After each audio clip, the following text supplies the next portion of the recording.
Šiandien sveikiname su Vytautu Kulviečiu, kuris yra Lietuvos Reiki asociacijos vadovės pavaduotojas. Ir šiandien mes kalbėsimės apie kiekvienam Reiki praktikui svarbią ir reikalingą informaciją. Vytautai, papasakokite, kodėlgi ta pirma Reiki pakopa yra svarbi žmogui, kuris pradeda pažinti su Reiki praktika. Labadiena.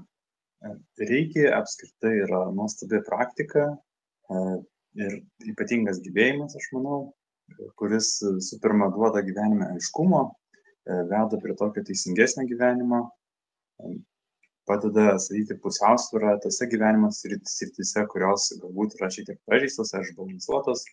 Tai Reiki nuramina protą, jausmus, gerina mūsų fizinę sveikatą, visų organų sistemų veiklą. Tai ši praktika tiesiog yra nuostabi, natūrali, paprasta ir visiems prieinama. Lietuvos Reiki asociacija yra išleidusi pirmosios Reiki pakopos metodinę medžiagą. Gal galėtumėt papasakoti, kokia tai yra, kas tai per medžiaga ir kokia yra paskirtis? Tai yra tokia nedidutė knygutė ir jinai yra, manau, labai vertinga tuo, kad joje yra praktiškai viskas sudėta, ką reikia žinoti pirmoje pakopoje. Ką mums pasakoja Reiki meistrai mokytojai per iniciacijas, per tos mokymus, tai čia visa ta medžiaga yra tokia koncentruota ir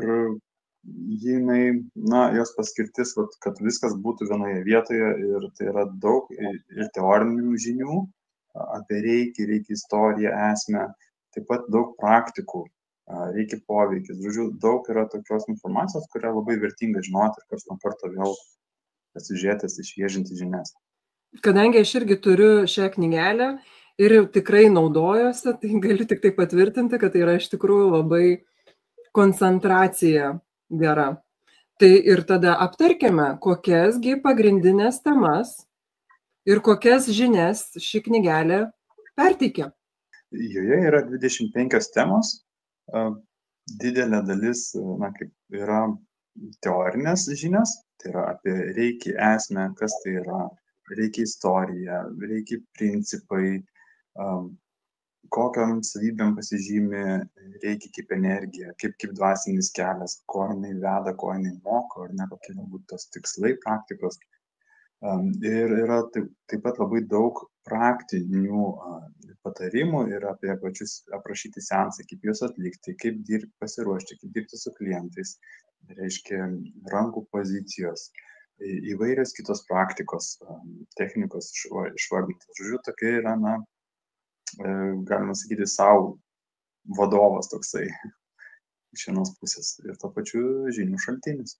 Kaip tik ir atsakėte kitą mano klausimą, ar metodinė medžiaga skirta tik teorijai, ar joje yra ir praktinių užduočių. Nes atrodo, jūs tiek vardinate visko, o knygelė tokia plona ir atrodytų, kaip galima į tokią ploną knygelę sutalpinti tiek daug informacijos. Taip, iš tikrųjų pasistengta turbūt yra, tai maždaug ketvirtis tos knygelės pagal puslapį skaičiavau, kaip tik atgaunasi teorinės žinias daugiau. O 3/4 kaip tik skirti praktikai. Reikia seansas savo, reikia seansas kitam, trumpieji seansai, čakrų išlyginimo praktikos, kvėpavimo technikos, kurios yra irgi svarbios ir galbūt, ne visi galbūt mokytojai apie tai kalba. Tai sausas maudymas arba kenijokų praktika. Reikia undo, tai yra judėjimas. O tos praktikos, šiaip Reiki man tuo žavinga ir patraukli, kad jinai yra paprasta. Ir kai kurios atrodytų daug tų praktikų, bet kai kurios, iš tikrųjų labai paprastos ir lengvas atlikti. Tai yra prašyti lengva. Dar man kas patinka ta knygelė, kad jinai yra gausiai iliustruota. Tos pačios rankų pozicijos yra kiekviena jo prašyta, su kuo nesiejasi, nes mes nežinom. Mūsų kūnas tai yra pasiekmė mūsų galbūt minčių, emocijų, veiksmų, ar ne, tai susieta šiek tiek paliesta ta subtilesnė pusė, ar ne, priežastingumo kūno negalavimų. Kaip ši metodinė medžiaga padeda Reiki praktikui augti tiek asmeniškai, tiek kaip Reiki specialistui? Tai manau, kad kiekvienas mes atrandame tai, kas mums aktualu, ar ne, nes mes turim turbūt skirtingas patirtis per gyvenimą ir mums šiuo momentu reikia spręsti galbūt skirtingus klausimus. Tai aš manau, kad kiekvienas ras tikrai šioje knygelėje, kas jam aktualu ir artima ir ko jam reikia šiuo metu augti. Bet bendrai tai aš manau, kad svarbiausias yra turbūt tas praktikos pačios, ar ne, praktikavimas. Tai vat joje yra daug tų patarimų ar, sakykime, metodinių nurodymų, jeigu taip galima įsireikšti, kaip atlikti vieną ar kitą praktiką. Taip pat tos žinios, toks aprašymas, tos pačios reikia istorijos, jos esmės, bent man asmeniškai jos kažkaip paliečia ir sužadina galbūt tokį gilesnį suvokimą gyvenimo ir prasmės, tas vertybės ugdo.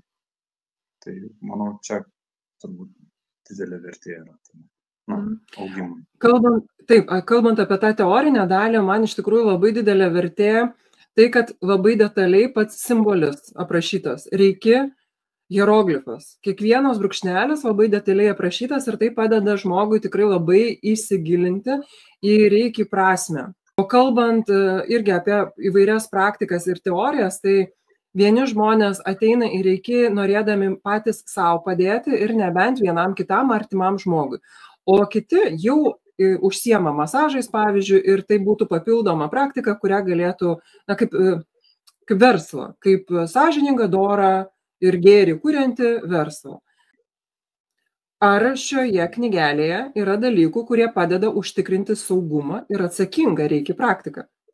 Taip, apskritai reikia praktika yra visiškai saugi, nes tai yra natūrali ir jinai apsaugo, ar ne, tiek praktiką teikianti reikia pacientui, tiek kitą pusę, ne, taip, aiškiai vienas kitam neperduoda.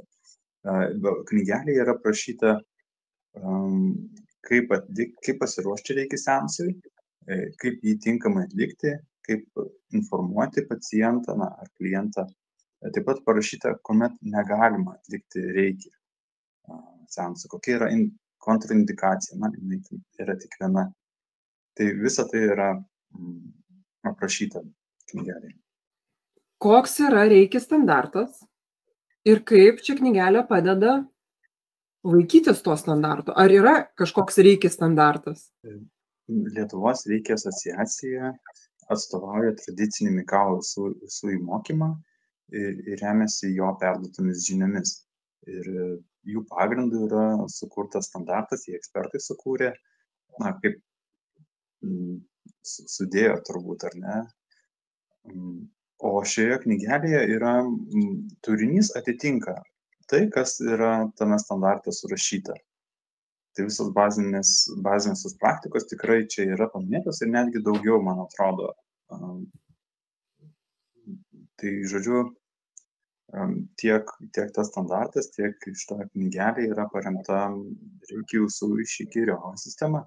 Yra išleista daug knygų ir galima internete rasti daug informacijos apie reiki, apie visas pakopas reiki, ypatingai tie, kurie skaito ne vien lietuvių kalba, ar supranta ne vien lietuvių kalba, gali tikrai gauti labai daug informacijos.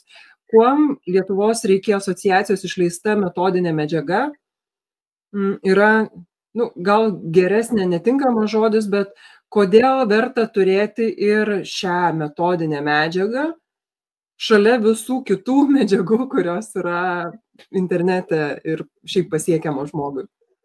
Manau, viena didžiausių verčių yra, kad medžiagą atrinko ir peržiūrėjo reikia ekspertai. Būtent, iš jų atėjo tas žinios, kurios čia nugulė. Ir, tai yra tas, manau, kad labai stiprus, sakykime, kokybės filtras, ar ne, tie žmonės, kurie išmano, kurie daug metų dirba su tuo, tai per juos perėjo tos žinios ir jie atrinko tai, kas yra svarbiausia ir artimiausia Mikao Usui mokymui. Tai aš manau, čia didžiulė yra vertė, nes, kaip žinome, yra įvairių galbūt modifikacijų, atmainų reikia, ne, tai čia būtent yra ta originalioji žinia perduodama. Ir antras dalykas, kad tai yra viskas vienoje vietoje. Visos pagrindinės žinios, praktikos sudėtos į vieną knygutę. Ji yra tokia, patogi, nedidelio formato. Nedaug tų puslapių, čia yra 63. Tai, ir tiesiog patogu atsiversti ir gali susirasti, ko tau reikia. Yra turinys, yra iliustracijos ir viskas yra vienoje vietoje. Vis minite apie Reiki ekspertus. Gal galite trumpai pasakyti, kas tie ekspertai, kurie sudarė šią metodinę medžiagą? Tai Lietuvos Reiki asociacijoje yra 5 Reiki ekspertai. Yra ekspertų komisijos pirmininkas Sigitas Povilaitis, Jolanta Šinteikienė, Jonas Kimbutis, Juozas Kameneckas ir Virgilijus Moskus. Tai turinys buvo derintas su šiais žmonėmis, ir dar keli žmonės mes prisidėjome prie to techninio rengimo.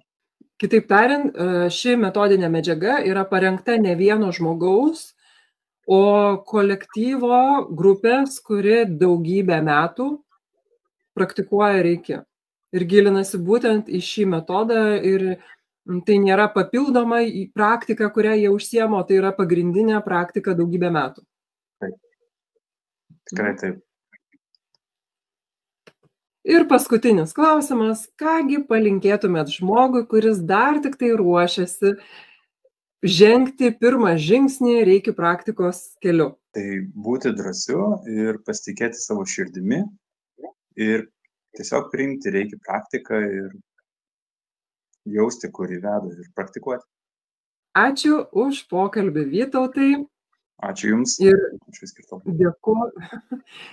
dėkoju visiems žiūrovam. Jeigu turite klausimų, galite mums užduoti rašydami arba užsukdami į mūsų svetainę reikiasociacija.lt arba rašydami komentarus po šiuo video.